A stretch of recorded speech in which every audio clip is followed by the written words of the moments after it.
Good morning students, welcome to Hindi class.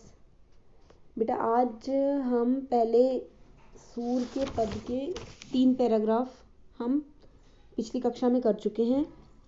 पिछली video में हम 3 पैराग्राफ पढ़ चुके हैं। आज ये चौथा पैराग्राफ है, ये मैं आपको कंप्लीट करवा रही हूँ।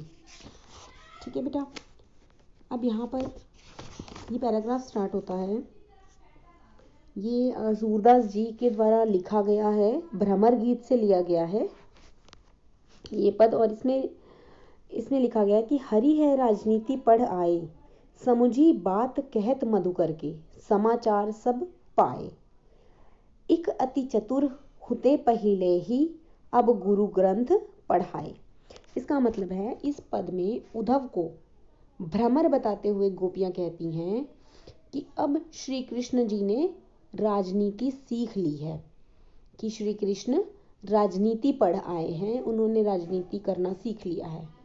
अब उद्धव से बात कर उन्हें कृष्ण के सारे समाचार मिल गए हैं, कि अब उन्हें उद्धव से बात करके सारे समाचार मिल गए हैं। एक तो वो पहले ही चतुर थे, एक अति चतुर हुते पहले ही, यानी एक तो वो पहले ही चतुर थे, अब तो अपने गुरु से शिक्षा भी मिल गई है कि एक तो वो पहले ही चतुर थे, अब उन्हें और अधिक शिक्षा मिल गई है इस चीज की, और चालाकियां करनी आ गई हैं। बढ़ी बुद्धि जानी जो, उनकी जोग संदेश पठाए, उधो भले लोग आगे के, परहित डोलत धाए। इसका मतलब है कि पहले के लोग नहीं, उनकी बुद्धि अधिक हो गई है और तब ही उन्होंने ये संदेश भिजवाया है। उनकी बुद्धि यानी किनकी बुद्धि की बात हो रही है यहाँ पर? श्री कृष्ण जी की बुद्धि। ठीक है, श्री कृष्ण जी की बुद्धि और अधिक बढ़ गई है और अधिक हो गई है, तभी तो ये योग का संदेश भिजवाया है। हे उद्धव, पहले के लोग भले होते थे, जो दूसरों की भलाई के लिए दौड़ के आते थे। चलते समय श्री कृष्ण जी ने जो हमारा हृदय चुरा लिया था, जो हमारा ये है बेटा, बड़ी बुद्धि जानी के लोग उनकी जोग संदेश पठाए, उधो भले लोग आगे के, परहित डोलत धाए। यानी यहाँ पे इन दो लाइनों की हिंदी यही बनती है कि जो उनकी बुद्धि है वो और अधिक हो गई है, इसलिए उन्होंने ये संदेश भिजवाया है। और वो उद्धव को कहते हैं कि हे उद्धव, पहले के लोग भले होते थे, जो दूसरों के भलाई के लिए हमेशा दौड़ कर आते थे। अब अपने मन फेर पाई हैं, चलत जो हुते चुराए, ते क्यों अनीति करे आपनु, जे और अनीति छुड़ाए। राज धर्म तो यह सूर, जो प्रजा न जाहि सताए। अब आगे गोपियां कहती हैं कि उनके मन में, श्री कृष्ण जी के मन में अब परिवर्तन आ चुका है।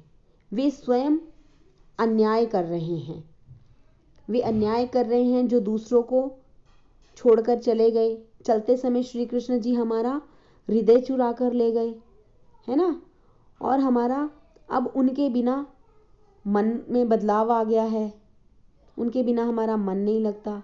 वे स्वयं अन्याय कर रहे हैं और दूसरे लोगों को अन्याय से छुड़ाने का काम कर रहे हैं, कि दूसरे लोगों को बोलते हैं कि ये अन्याय मत करो, कि वो अन्याय नहीं करेंगे। सूरदास जी कहते हैं कि राजधर्म यह कहता है कि प्रजा को सताया ना जाए, अर्थात उनकी रक्षा की जाए। ठीक है, अब अपने मन फेर पाई हैं, चलत जो हुते चुराए। इसका मतलब ये है कि अब उनके मन में बदलाव आ गया है, वे स्वयं अन्याय कर रहे हैं। ते क्यों अनीति करे आपनु, जे और नीति छुड़ाए। तो अब वो स्वयं अनीति का मतलब है कि स्वयं अन्याय क्यों कर रहे हैं। वे तो स्वयं अन्याय कर रहे हैं और वो चाहते हैं कि दूसरों के अन्याय छोड़ने के लिए दूसरों को बोल रहे हैं। तो जब श्री कृष्ण जी स्वयं अन्याय करते हैं तो दूसरों को छोड़ने के लिए क्यों बोल रहे हैं? राजधर्म तो यह सूर जो प्रजा न जानी सताए, कि राजधर्म तो ये कहता है कि प्रजा को सताया नहीं जाना चाहिए, उनकी रक्षा की जानी चाहिए। ठीक है बेटा, तो इस लास्ट पैराग्राफ की इसका यही अर्थ था।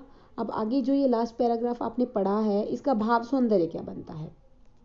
इसका भाव सौंदर्य यह है कि इस पद में गोपियां उलाहना दे रही हैं कि अब श्री कृष्ण जी ने राजनीति पढ़ ली है, वे राजनीति के वश में हो गए हैं, वे प्रेम नहीं करते, वे राजनीति की भाषा बोलने लग गए हैं और वे प्रेम के साथ साथ राजधर्म भी भूल गए हैं।